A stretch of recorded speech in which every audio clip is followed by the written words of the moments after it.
Today's chat is brought to you by, well, all of your support.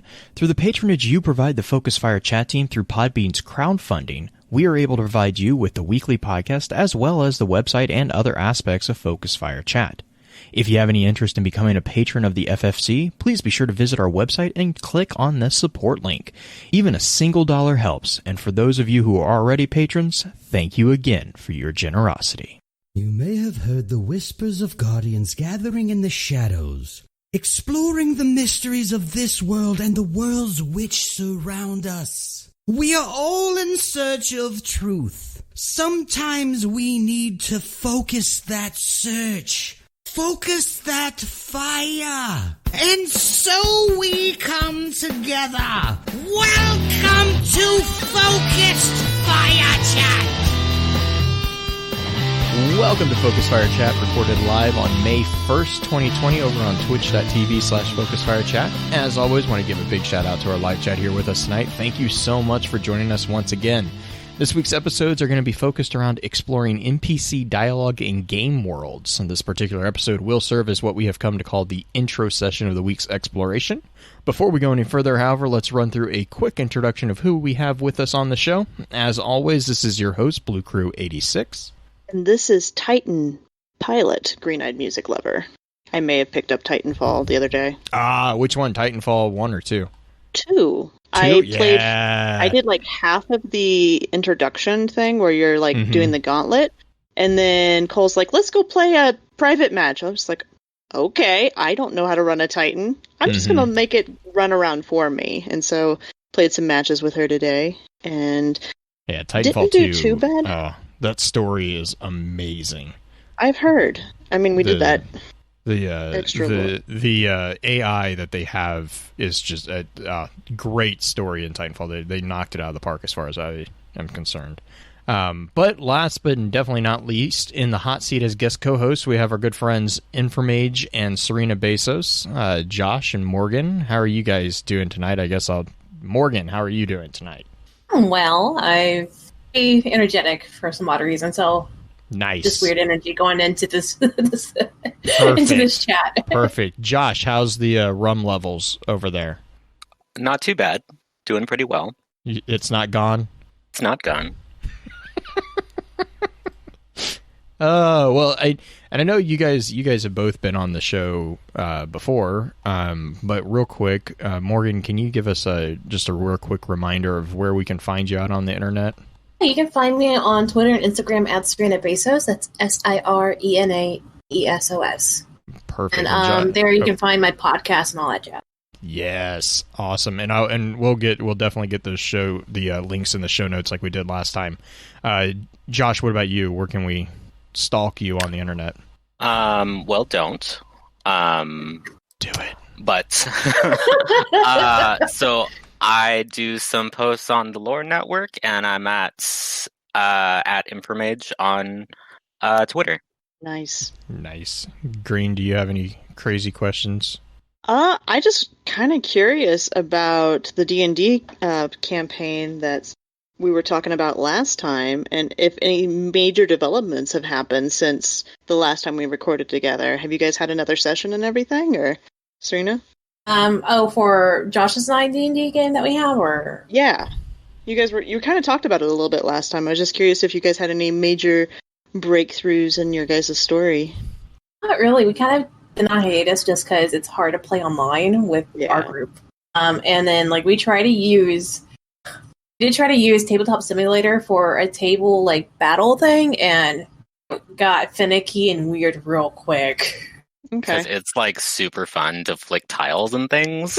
Like the physics in Tabletop Simulator is super fun. Just to clarify, we know exactly who got finicky. Yeah, but the thing is, like, they don't like the sit. Reason you can't have nice things. I mean, he was the one destroying the building and like removing the floor tiles, so everything was fine. Some of it was an accident. Now listen. Oh, that's pretty much it with that Nice. game. Now that they're starting to supposedly get a little bit better, they start and things we don't know yet. We're still unsure what we're doing, like lockdown stuff. But Texas assumes that we're doing better, therefore they're opening up the economy again. So you're still getting margaritas mailed or to go, right? Yeah, if you drink them, you can definitely get them by the gallon. I experienced that the other day too. Thanks for the tip on that. We went to Torchy's Tacos, and we could get margaritas to go, and we just had these little sippy cups of margaritas. Now, granted, I don't know if it's the same for you guys, but they don't have like actual straw holes. It's just the solid lid, so you're not supposed to drink and drive while you're heading home. If you hit it hard enough, it'll have a straw hole. Actually, some parts of Texas where you actually get like to go daiquiri shacks, and the only way they make them to go is because they'll take a styrofoam cup with a regular lid on it. They'll wrap it in a plastic bag. And then they just hand you the cup. Dang. They're like, if you open this, you knew what you were doing. No kidding. So, like, technically it's in a silk container, so you can't have it in this drive-through and then drive it home, but you break that seal, that's on you, buddy. Like, that's drinking with the open container. I love it where like they're like, so can we, like, when everything goes back to normal, can we keep doing this part? It's. I mean, I was able to Uber Eats myself a margarita. It was real good. Yes. I remember that. Gosh. Shenanigans that happen during quarantine. It's always interesting. But all right, Green. I know Josh plays Destiny, so you can ask him some questions there. I'm sure he could explain a couple things. He's got a really good grasp on what's going on. Okay.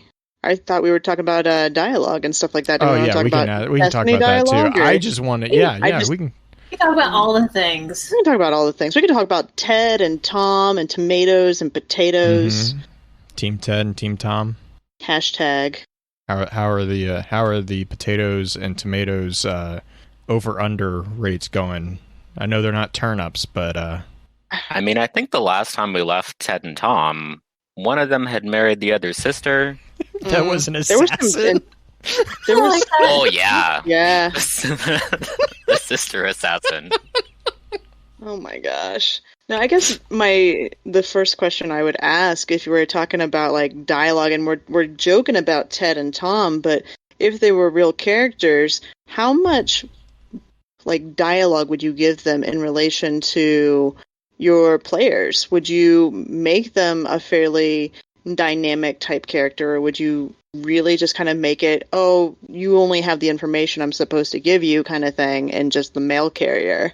Well, but the thing is with that, you can only go so far because players will try to push things, and they will try to be like, try to get more about them, because sometimes, some odd reason, they'll cling on to the most weirdest NPC that you have there. It's like, this is going to be a new Fran, and you're like, oh, but why? And you're like, no, I want to know their life story. I'm like, all right, well, hold on, let me just think about it for a hot second and figure out where they began their journey into the potato farming business. It began in the drought of 1969. It was born in the barn. Oh my god. You just get this bard in the background tooling away on the lute. Doing like a bling. Oh yeah, goodness. Always background bards. Right? Always. And so you have like a set idea of what you want to tell them, as long as you get your points out to them. If they ask for more things, you kind of just have to go with the flow and like for more information, unless that character specifically is like a shy or don't talk much or they're cut off or leave abruptly. Also, like, sometimes you prepare an NPC to specifically like deliver all that information to the party, and then the party just decides that they hate that person, and just chaos happens. And you're like, oh, we don't want to talk to that person, but I'm like, but why? And you're like, I don't want to talk to that person. I'm like, oh, okay. All that work into nothing goes to nothing at that point. Pretty much, and so you have to figure out a way, if it's like a plot point or a hook or something, you have to like feed that to another NPC and like get them to That was actually what my next question was going to be. Do you literally just copy paste whatever important delivery or important courier type thing that the NPC is supposed to give to them, do you just port it over to somebody new? I mean, like, if it's definitely a direction I want the players to go, I will try to feed it into someone else. And, like, if they don't get in from this particular person, I'm like, oh, shoot, this, is really going to stall plot if they don't get this hook. So maybe, like, I'll throw it out, maybe not in the same direct way, but maybe in a different way. Like, I think last time we talked about information out to the world. So, like, these criers, rumors in the bar that are floating around them. So it may be a more indirect way of them trying to, like, to lure them in and be like, hey, you with the face, I have a quest for you. And they're like, nah, we're good. You random stranger in the bar. You! Oh my gosh. Isn't it gamers? Hello, random patron. Random guy who looks important and is not just this gray face in the background. That silhouetted moment. I guess another question I would ask at that point then is, how do you manage to keep your NPCs from all sounding the same? Like, how do you develop those characters to where they have their own particular voice that is unique, maybe not necessarily super over the top, but memorable? I think we were talking about Matthew Mercer earlier in a stream I was in, and he does a really, really good job of creating these massively impactful characters, even with just a voice that he does. Now, granted, he's voice acting his characters. I would say he is a voice actor. He is a trained professional when it comes to voice stuff. Yeah, right. When it's high noon, whatever he wants it to be, it's kind of hard to compete. Well, I'm thinking of the, I can't even think of the character's name. He's just this merchant that became this huge character this last season. And Pumat? Or was it what's the season 1 guy, Josh? That blacksmith guy? Or the gunpowder guy? Oh, the suave gold. It starts with a G. Oh, Gilmore. Gilmore, yeah. I don't know. Maybe that guy. I don't know. I mean, that's one of them. This one would be a guy who's just kind of he sounds slightly Canadian, and he's just a slower pace kind of character. But what I'm meaning, though, is when you're writing a tone for a character more so rather than just giving an actual voice, because some characters are going to be very eloquent and some characters may not. They may be very plain. How do you really kind of design your characters that are not just so cartoonish, but also have enough variance that they're not so plain? I think you just gotta think of the idea of where they're coming from. So, like, just give you an example. I'm about to run a game for my podcast. So I'm thinking of voices and tones, or, is it like, say words or how they talk for this one character. And the character's like a news host from, like, California in the late 90s. So, gosh. Okay. Yeah.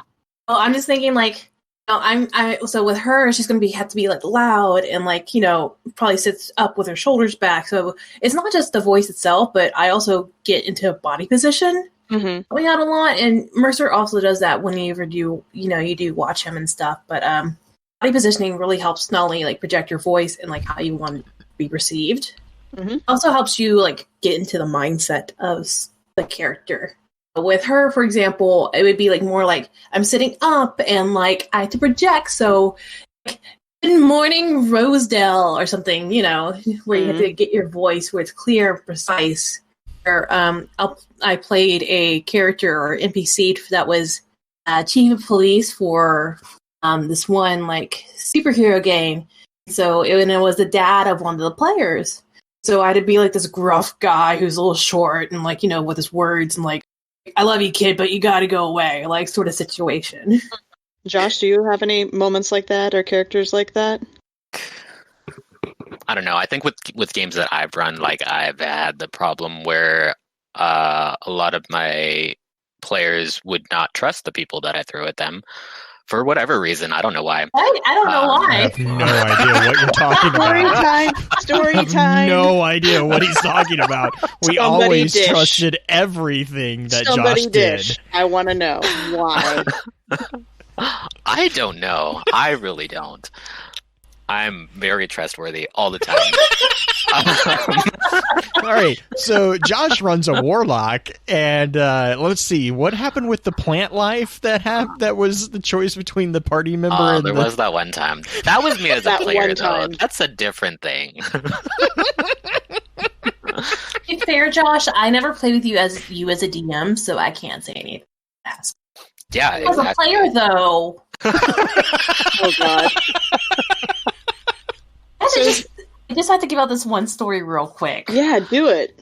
So we're playing Tombs of Annihilation, D&D Tombs of Annihilation. Obviously, it's a very you can't bring up Tombs of Annihilation. I have to. He's immediately like, you can't bring this up. That's not fair. So this game is this system is a grindhouse. Like it just like. I think I went through 6 different characters during like a year and a half. Jeez. Oh my God. That's up there with 8. Ravenloft, man. Oh, it was like 9 or 10. Was it 9 or 10? I know one game you basically had a new character and that character died like the day of. That happens. Yep. It does happen. Dang. Anywho, we're playing this one session where because we have to go into these temples and get these items for this relic to like end the curse on the island or something. So we're in one of the temples. And we got everything down straight away. Like, it was just lucky guesses and all that. And as we're leaving, Josh is like, I don't trust our DM. And he goes back and just sets off triggers left and right. Oh, I did not intentionally set off triggers. I just did not trust our DM. I was just going to look around a little bit. Like, whatever. It was totally innocent. You were playing a warlock at the time, or were you playing a rogue? Because that sounds like something a rogue. Okay. Because the rogue is just going to go, eh. Oh, also, Trigger Blade X said that he feed someone to a man-eating plant. He fed himself to a man-eating plant. Oh, that happened. Oh, is character 2, I believe? Oh, God. I think? I don't know. We had this one, like, dude... NPC who was with us to like carry our bags and stuff. Snake Steve. And he Snake Steve. He got like almost swallowed by a snake, and then we like saved him and cut him out. So then he was Snake Steve. Oh, no. So just a flesh wound. My cleric decided that he must be lucky because only lucky people would be saved from being devoured by a snake. Starts. Must be lucky. Yep, that's not going to end well. I like made him like wander out into the jungle because surely he would lead me to some treasure or something.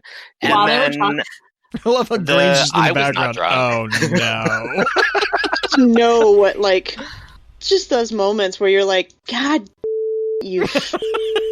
As a DM, like I've only ever DM'd. I've never played as a player character, and those are the kind of things that I know my players have done, and it's just like I love you, but I hate you at the moment too, because those are gotta be like this, right? It's great comedy moments, but I was sure there would be some treasure, and then there wasn't. There's a man eating plants, and like y'all both got eaten. And Paladin, who was like tied to your cleric, little did Josh know that he was the treasure for the monsters. Also, I was left unsupervised. I tapped out from our drinking roll. I was left unsupervised. This is a fair. Rolled a natural 1 on a Constitution roll for drink. Passed out. So again, my character became a war boar like a couple weeks later, but oh my gosh, no. So okay, I know like in some of the older styles of D&D, since that it sounds like one of the more primary ones that most people would know. Is there a like dump stat that you guys prefer to take? Because if I remember correctly, you used to be able to go down to like an 8 or a 6 or even more in some of the older editions.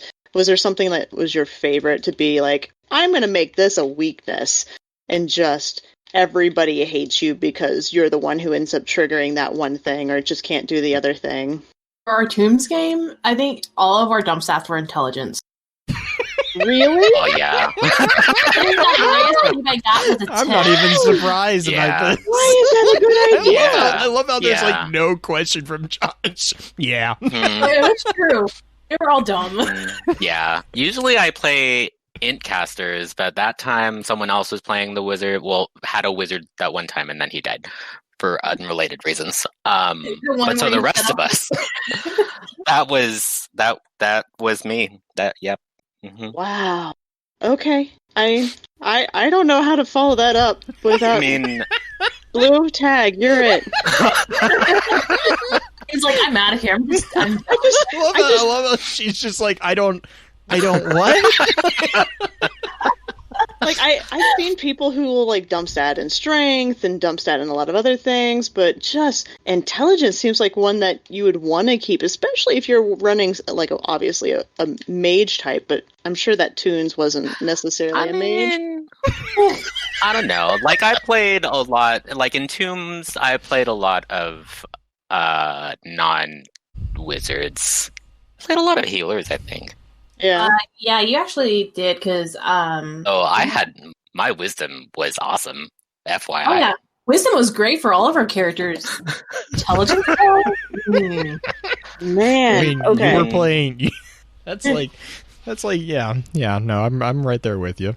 Is it like a D20 system where you, like, 10 is, like, average or whatever, and you go a little below that? Okay, so in that game, how low did you guys actually go for your dump stat? Did you go down to just 8, or did you go, like, I have a intelligence of 4 or 2? Well, if you get that low at that point, like, D&D has some, like, I guess, like, yeah, I think it isn't it, like, below, like, 5 or 4? Yeah, you can't talk anymore, or, like, you don't, like... And if you get to 0, you're dead skis. You're just a hindrance at that point. Well, if you hit 0 on any ability, I think technically you die. Oh, really? Yeah. I didn't know that was actually a mechanic of them. That's a hard floor. Like everything has to have at least a 1, and then like with D&D especially, they have like specific rules where if you hit like there's different thresholds for like speaking and for conscious thought, and there's different things there.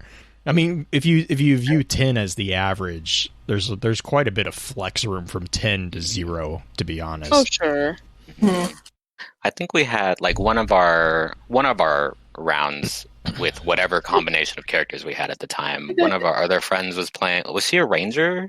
Yeah, she was a dwarf ranger, and I think she probably had the highest intelligence at the time in the group at a 10. And then we were just trudging through the jungle, and then it started raining, and then we were talking about the throat leeches in the river and how they can't possibly be in the rain coming from the sky because if they're in the river, they don't have wings. But they could have. These are the conversations you have when your intelligence is 10 and under. Into our typical Friday night talks around the D&D. Right? Right? And your DM sitting there going, what?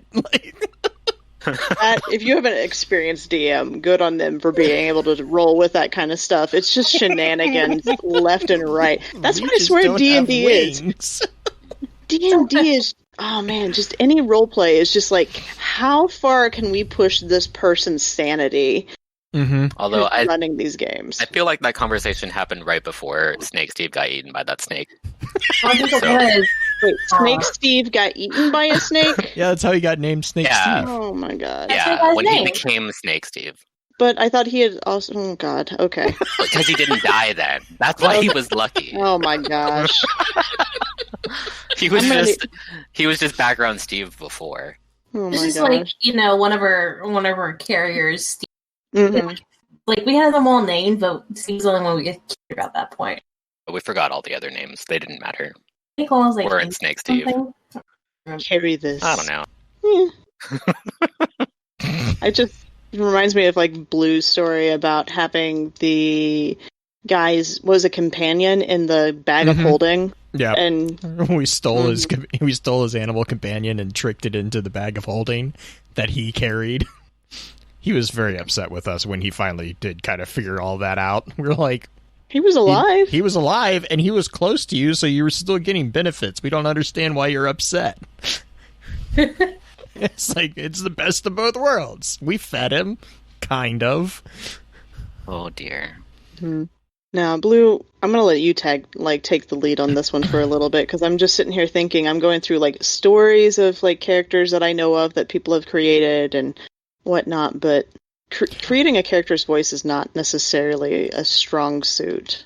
Yeah, I mean, I guess my question too is like not necessarily I guess this goes both if you have created one or if you've played a game with someone that has like a really, really strong sense of kind of touching on that individuality piece that Green had mentioned, like what would be when you're looking at developing a character's voice, and not like voice like auditory voice, but like their underlying voice for NPCs, what is a good like tip or trick you think that you've seen done, or if you've done yourself, that helps like really kind of help NPCs stand out from just background white noise?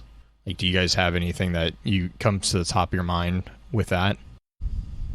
I would say background, honestly. So if it's someone who comes from like a more like royal class, they'll maybe learn how to talk slower and like more eloquently than one who like you just who comes from the country, and so they'll have a different accent than them, and like I really just try. I know you said one tip or trick, but it's really just like no, I mean combination of things. Right, yeah. No, I mean that's that's worth kind of diving into, right? Is like how to, for someone who hasn't done that, who might try to be or interested in trying to do it, what's a good way to, I guess, practice?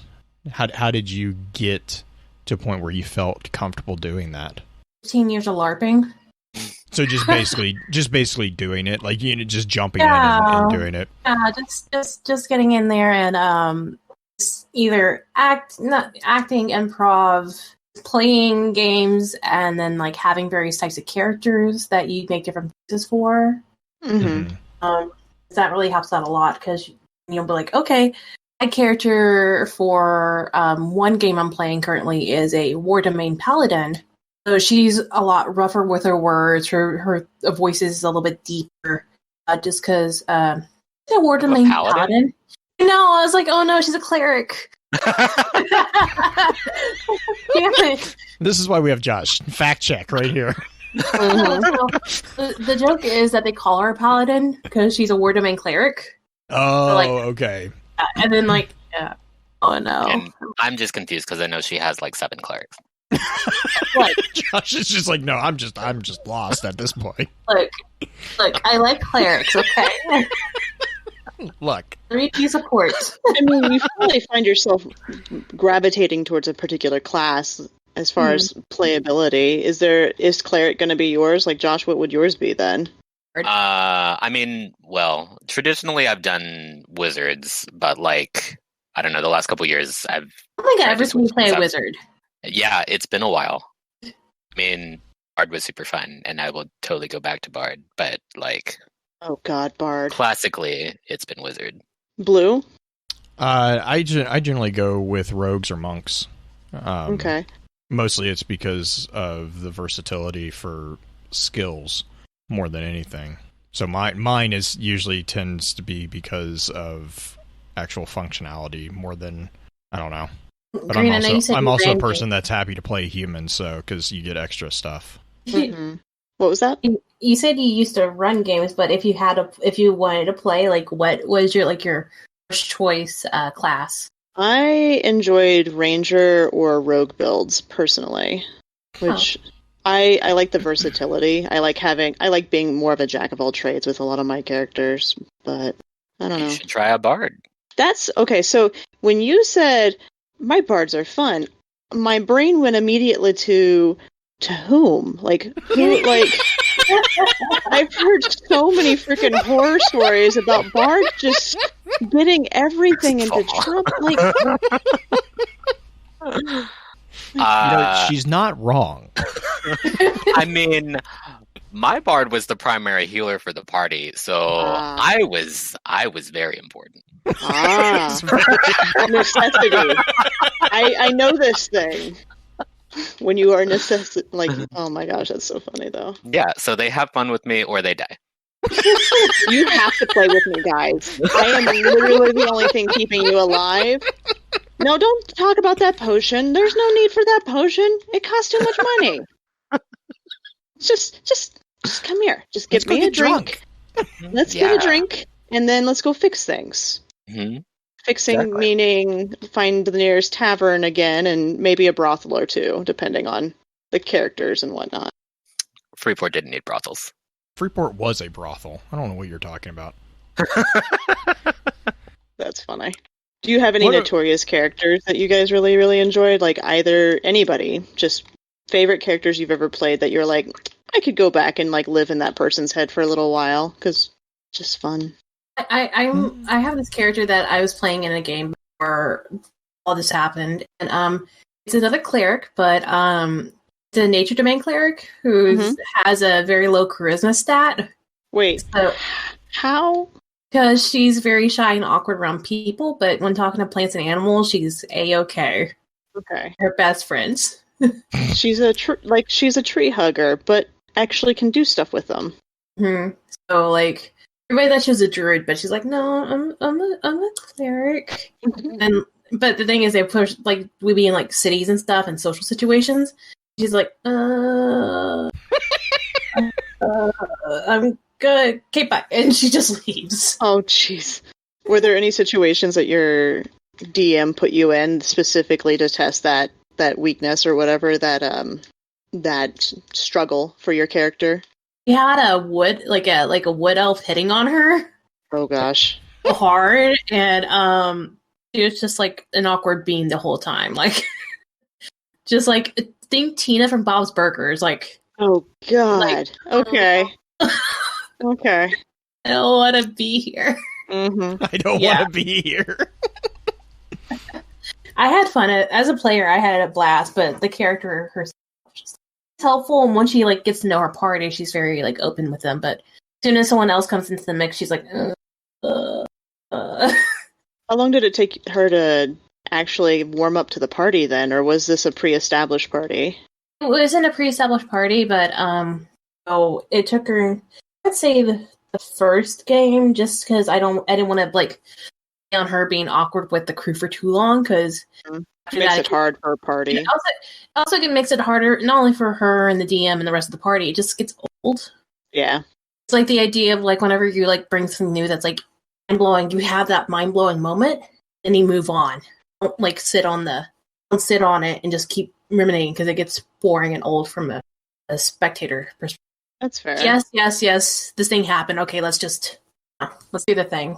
Josh, do you have a notorious character that you absolutely love? And I love most of my characters. I was like, just one, Josh. Okay. If you had to play this character for the next year in quarantine, like it's the only character you can touch, which character would you choose? Well, I mean, right now I'm playing this Warforged monk, which is fun and interesting. Mm-hmm. Just in terms of like come up with his backstory, it's like he was like built for a like war type purpose, and then ended up in a gladiatorial ring for entertainment, and has just been pretty okay with. Wants to be a little bit more peaceful, and so like interacting with the other members of the party and just being kind of more the Warforged monk, seems like he should be very like lawful and stick to the rules. It's very like they fair kind of attitude, I guess, which is fun. That's I don't know. The serious kind of stoic character in some respects. A little bit. Mm-hmm. But yeah, like I like creating characters for being weird and different, I guess. Yeah, no worries. Blue, do you have a notorious character? Notorious, no, not so much. I want to say there was a game way back in when that it was a freeform game that I created a character that was basically it was a cleric / monk of a deity of death, basically, and he actually became an avatar of it. And like basically it was so that we could sacrifice that character to kind of close out the overarching storyline. But it was a really, really fun character to not just design, but also to, play for the time that I played him.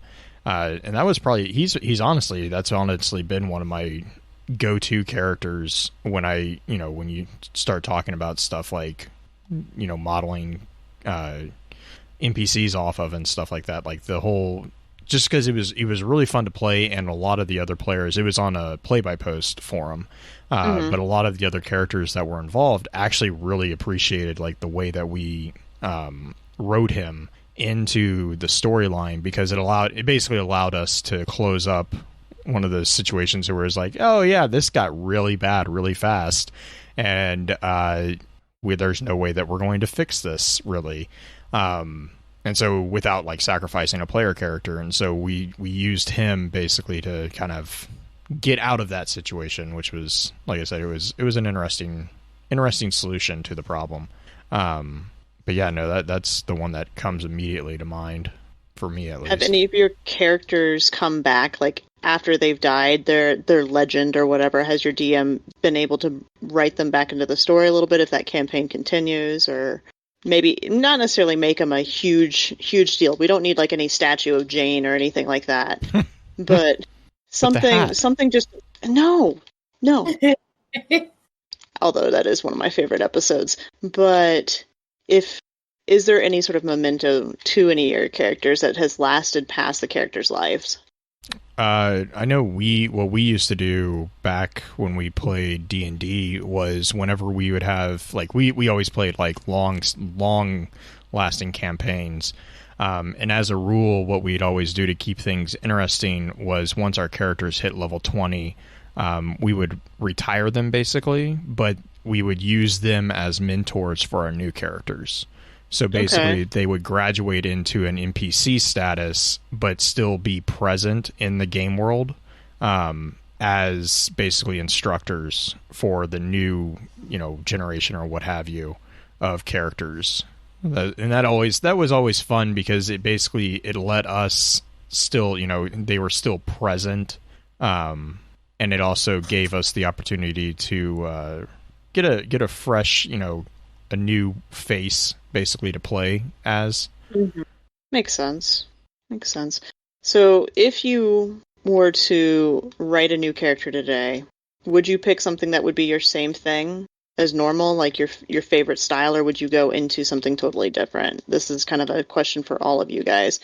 Mainly asking, we know that you have like a favorite that you like to run, but do you branch out, I guess, rather than just kind of stick with the same one?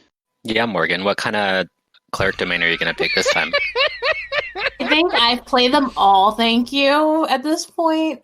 Actually, no, like, death clerics don't really appeal to me. Abyss clerics don't really appeal to me, so, like, I don't know, because the thing is, like, a lot of people don't usually pick clerics as their first, like, clerics are usually like, oh, we don't want to be or whatever. They don't want to be a healer. Yeah, but I've played enough D&D that I'm like, whatever, I'll play a healer, no big deal, like, still make this fun. Mm-hmm. That's what I say. You can make healers can be. Yeah, my Moor domain cleric is like she's not the leader, quote unquote, but whenever it comes to anything tactical or fighty, they look to her for that. So, like my grave domain cleric that we have in our Strahd game, she's just a little weirdo. I mean, we're all kind of weirdos in Strahd. That's true. Isn't that kind of the point of everybody just enjoying each other in a D&D or role-playing game? Just being your own little weirdos. Like, I love being able to act out completely different than what I normally do. Mm-hmm. Some people, I mean, some people love maybe I am that. a bard. In hindsight. No, if anybody off of FFC is a freaking bard, it's Justin. That is 100% accurate. I can see that. That's 100%. That one time, 100% accurate. Like no question. No question at all. Didn't Justin say he never played D&D before? Don't we need to get a game going for him? Yes, he also said that he would be willing to play a game. That would be amazing and terrifying. Oh my god. I want to be part of that so bad. So you guys had talked about a little bit, Jay talked about he does play-by-post, but is there obviously there's nothing that beats an in-person game where you have the actual mat in front of you and any of your models or anything like that you deal with. And that's another question. Do you guys prefer to use an actual physical map? Because I know that 5th edition, didn't they get rid of that a little bit, or did they bring that back in? Yeah, they still have it because a lot of their ranges and like you need to go 30 feet and like spell only has a diameter of 20 or whatever, and you have to map it out with like maps like that. You gotta have these, and that's fine if you enjoy that. But as someone who's starting to move away from D&D a lot and playing more of like the indie or other systems that are more narrative based, you don't need that. As long as the game's fun, you're like, okay, yeah, sure, you could just hit the guy. As long as you describe it in a way that isn't A, overpowered, and B, kind of fun, whatever. Yeah, just one of the things in Powered by Apocalypse is tell what honesty demands. So just be honest about your talk about them. How you think they'd be, and not like how you assume they are, and this you think they're almighty, and you still have rules and regulations to go by on your sheet. So like those, please. Right. So when you're doing when you are doing a game that is more verbal, less dice oriented, or less map oriented, I guess dice are still pretty, or at least some sort of probability generator are still pretty important. Just because otherwise you're going to have people just go rampant on things. Is it just an honor system of trying not to go too OP, or is there more guidelines to that? Because I've freelanced RP'd, just text RP'd with a lot of people, and it's pretty easy to just make yourself way stronger than any story is needed. It just kind of makes your character unrelatable and not very easy to play with. So is there anything that's out there that you would say is a really good way to help mitigate that?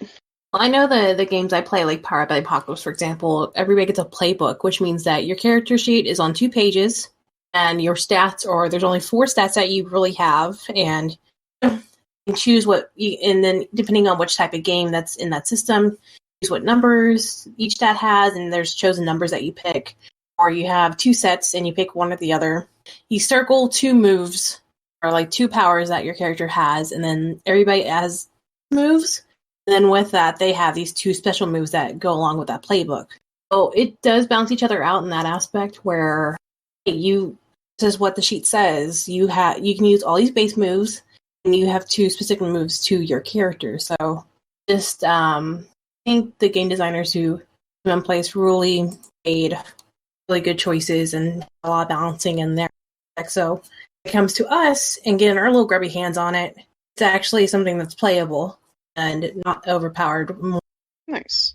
I think part of it that helps too is just having a group of people that you know and are comfortable with. Because I've done a lot of play-by-post stuff also, and knowing the people that I'm games with, we're at least comfortable enough with each other to play off of each other and to not have a character just be completely OP or something. Mm-hmm. Yeah, I would agree with that.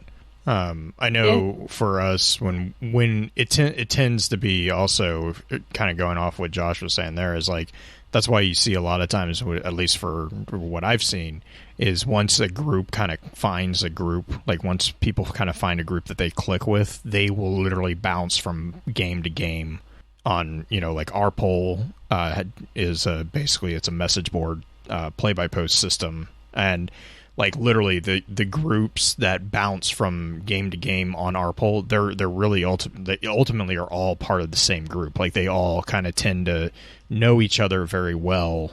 I've noticed that's very common with play-by-post, and I think that's exactly going back to what Josh was just saying. Is it's because once you find a group that is like, hey, they know how to play off each other without being OP, it makes it really fun, but it also makes it a lot more familiar and more easy to be kind of try out those crazy builds that you were talking about earlier too. Sure. Yeah, I think part of it too is just like that. Like, there's always going to be a system or systems will always have mechanics built in to try and prevent someone from taking over the spotlight. But having that relationship around the table I don't know. It makes you less likely to build, less likely to min-max a character. Like, I did organized play for Pathfinder for a little bit, and since that was every night of that was playing with a different group of people, bothered with character development. Like, it was all just like, I'm gonna build something to fight things, and I'm gonna be the best there is in my class.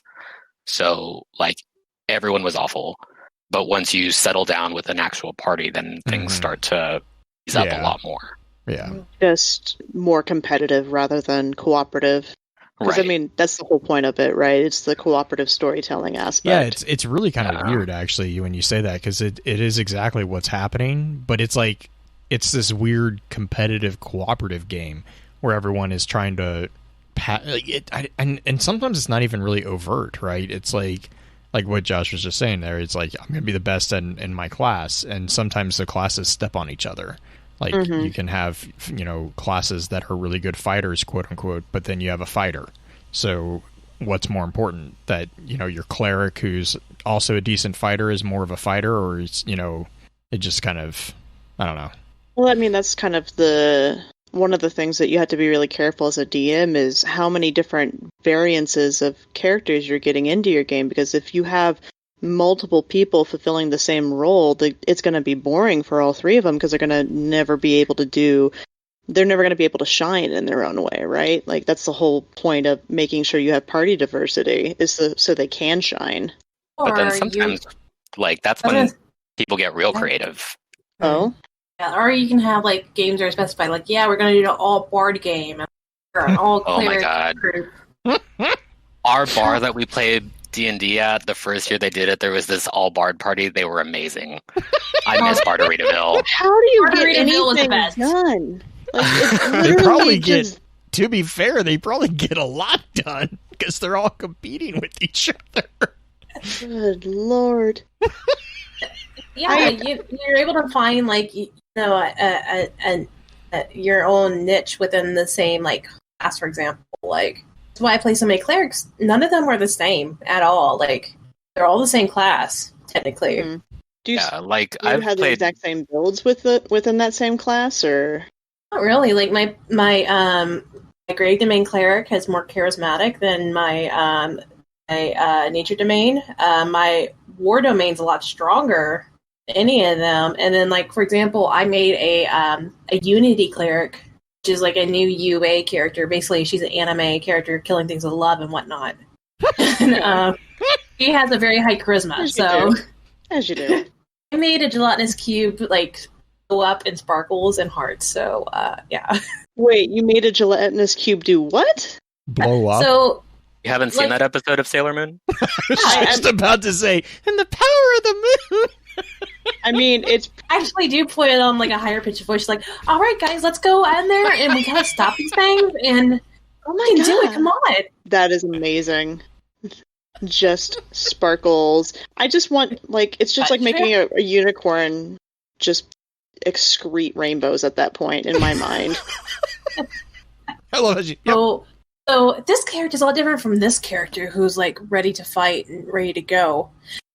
It's still from the same person, which is me. It just depends on how I'm holding myself. And obviously when I'm doing the exciting one, I'm sitting up, bouncing in my chair almost.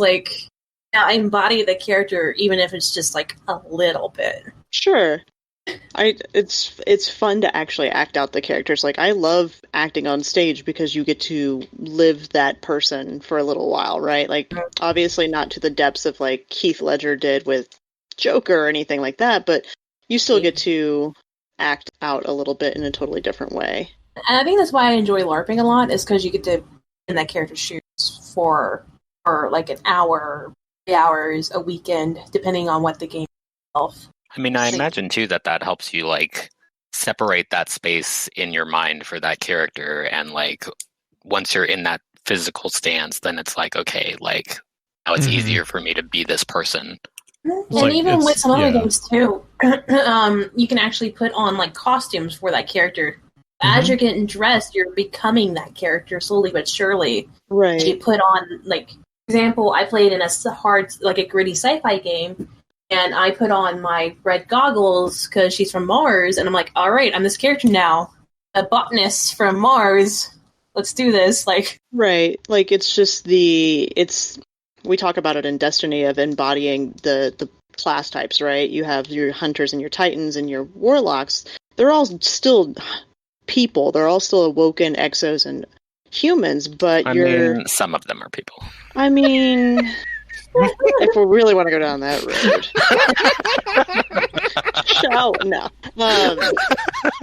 road. Guardian games, anyone? And no, the thing is each of these different classes have their own stereotypes, right? You have your own physicalities that kind of embody those classes, as well as just you have the crayon eaters, quote unquote, or the bookworms, or the thumb-sucking cape huggers type things. Like, you get all sorts of different little tidbits that you can personify with it.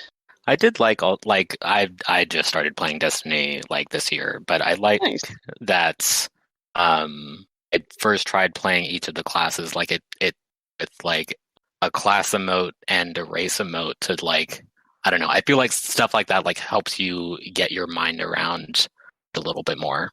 Mm-hmm.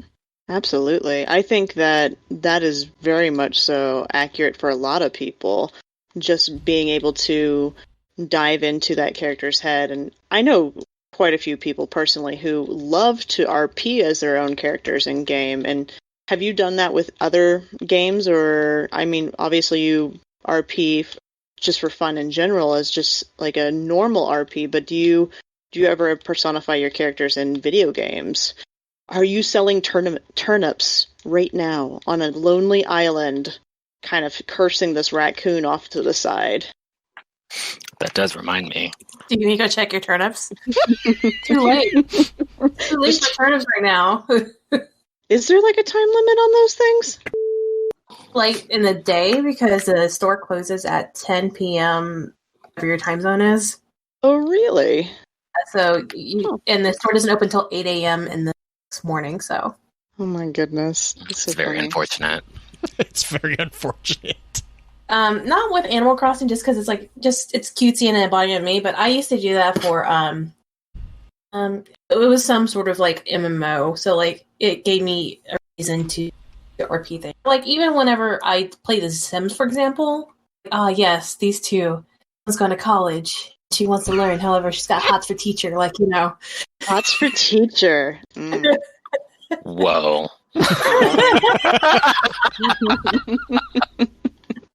It's The Sims, what do you want? I mean, and on that note... It's all flu while you can. Well, I was just going to say, you know, if we want to wrap up for this particular episode and then jump back in for like a more kind of, I always hesitate to call them advanced because it's just really a continuation of our shenanigan conversation. But, you know, real quick, just to kind of wrap up this particular one, do you guys have any, or Morgan, Josh, do you guys have any shout outs or to remind us real quick where we can find you out there in the internets? First Josh. Josh first? Okay. I am on Twitter at InferMage, and I have some posts available on the Lore Network. And they're good. They are good. They are fun to read. I have a lot of feelings. You do, and you have a very good voice. You have a very good voice when you describe those feelings. Morgan, what about you? You can find me on Twitter and Instagram at SirenaBesos. I also do actual play podcasts. I run Powered by the Players, which is a rotating cast of mini campaigns and one-shots of Powered by the Apocalypse games. on the Red Death podcast, which is 1890s D&D.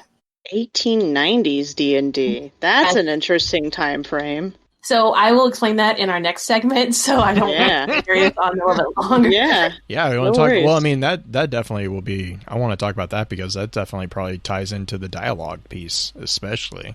Mm-hmm. Green, what about you? Shout outs and general things for me mainly have to do with the fact that there might be in the works. Now, this is very vague, and I'm leaving it very vague, but I may have tweeted at a particular Bungie dev the other day about doing a particular type of event, and I may have gotten a response from that dev. So you maybe in the future will see me doing a Bungie bounty at some point. Won't be in this run, most likely, but we're working on it. If you want to come shoot me in PlayStation and Crucible, I will let you know when that happens. Nice. Mm-hmm. Mine is just actually a big shout out to my little guy whose birthday is actually tomorrow. By the time everyone hears this, it'll be well past that. But for those who are in the live stream, his birthday is going to be tomorrow. So we've already been informed by him what the day's plans are. So what are they? We are going to play lots of Legos. He wants me to make pancakes, and we're going to have a pancake bar for him. And this is what happens when your birthday party is during a shelter-in-place order. You basically amazing. Oh my God! Mail me some pancakes. Right? Don't tempt me. Don't tempt me. I will figure out a way to mail pancakes. I think you should. I think I'll see what we can figure out. We're going to be cardboard by the time they get to you. But... I mean, to be fair, Josh has mailed us cookies before, so... That's awesome. Weren't there muffins involved in one of the mail drops? Was it you? Or possibly they were supposed to be cookies? I don't remember. It's been a while. So, but a big shout out, or a big happy birthday to him for tomorrow. But just want to say again to all of our listeners and to those people in the live chat with us, thank you again for spending your time with us. With wisdom we conquer, stand strong, stand tall, and keep exploring. With that, we'll begin to wrap the chat up. Thank you again to those over on Twitch for coming to spend your evening with us. If you'd like to join us for the live streaming of the episodes, please be sure to give us a follow over on twitch.tv/FocusedFireChat. Links to all our episode archives can be found at www.thelorenetwork.com. Please be sure to email us at focusedfirechat@gmail.com with any comments and or questions for the team concerning the podcast, and let us know how we're doing by giving us some feedback and a rating over on iTunes as well. So until next time, focus your fire and may your light shine bright.